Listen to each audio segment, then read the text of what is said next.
बिहार चुनाव 2025 का माहौल गर्मा चुका है, लेकिन इस बीच जनसुराज के सूत्रधार प्रशांत किशोर बड़े मुश्किल में फंस गए हैं दोस्तों। एक शब्द चोरी चमारी का इस्तेमाल कर अब पीके सोशल मीडिया पर बुरी तरह ट्रोल हो रहे हैं। वहीं दूसरी तरफ वोटों की सियासत में पीके ने बड़ा दांव भी खेल दिया। मुस्लिम वोटों को लेकर ऐसा प्लान बनाया जिससे राजनीति में हलचल मचा दी है।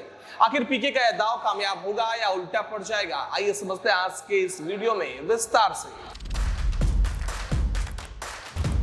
नमस्कार, ये है हमारा बिहार और मैं हूं आपके साथ बनकर आनंद। आज की हमारी खास रिपोर्ट प्रशांत किशोर के विवादित बयान और उनकी नई चुनावी रणनीति पर है।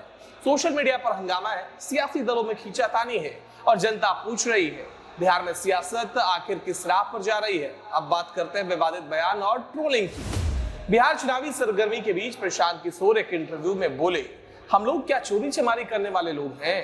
हम तो बिहार के लिए लड़ रहे हैं ना जी। पीके का मकसद भले चोरी चमारी बोलना था, लेकिन जुबान फिसल गई और चमारी निकल गया। सोशल मीडिया पर इसे जाति विशेष का अपमान बताया जा रहा है। एक्स और फेसबुक पर कई यूजर्स ने पीके से माफी तक मांग ली। राजनीतिक विरोधियों को भी हमला करने का मौका मिल गया। पीके पहले से संजय जायसवाल और मंत्री अशोक चौधरी को लेकर आक्रामक थे। उन्होंने खुले मंच पर कहा, अशोक चौधरी पर अब नई किस्त जारी करूंगा, चाहे मुझे 100 करोड़ का एक और मानहानि नोटिस क्यों ना मिले। अशोक चौधरी के खिलाफ बड़े बड़े खुलासे करने की बात कहकर उन्होंने सियासी पारा और चढ़ा दिया। बीजेपी नेताओं ने भी तंज कसते हुए कहा कि पीके जेल जाएंगे, लेकिन पीके ने पलटवार जवाब दिया, 7 जन्म ले लोगे तब भी हमको जेल नहीं भेज पाओगे। ऐसे विवादित तेवरों के बीच चोरी चमारी वाला बयान और बड़ा मुद्दा बन गया। अब बात करते हैं मुस्लिम वोटों पर पीके का मास्टर स्ट्रोक की। गया में पीके ने प्रेस कॉन्फ्रेंस कर कहा कि जनसुराज पार्टी उन सीटों पर मुस्लिम उम्मीदवार खड़ा नहीं करेगी जहां आरजेडी पहले से मुस्लिम उम्मीदवार उतार रही है। मकसद साफ है, मुस्लिम वोटों का बिखराव रोकना और बीजेपी को मजबूत होने से बचाना। उन्होंने तेजस्वी यादव से भी अपील की कि आरजेडी भी ऐसा ही कदम उठाए, यानी अगर किसी सीट पर जनसुराज का मुस्लिम प्रत्याशी होगा तो आरजेडी मुस्लिम कैंडिडेट न उतारे ताकि वोट न कटे। अब इस पर आरजेडी की तीखी प्रतिक्रिया सामने आई। आरजेडी प्रवक्ताओं ने कहा कि इतनी छोटी पार्टी जिसके पास न सांसद है न विधायक है, उसे ज्यादा तवज्जो देने का कोई मतलब ही नहीं है। तेजस्वी यादव खुद जनसुराज पर पहले भी तंज कस चुके हैं। उन्होंने कहा था कि इस पार्टी की चर्चा जरूरत से ज्यादा हो रही है।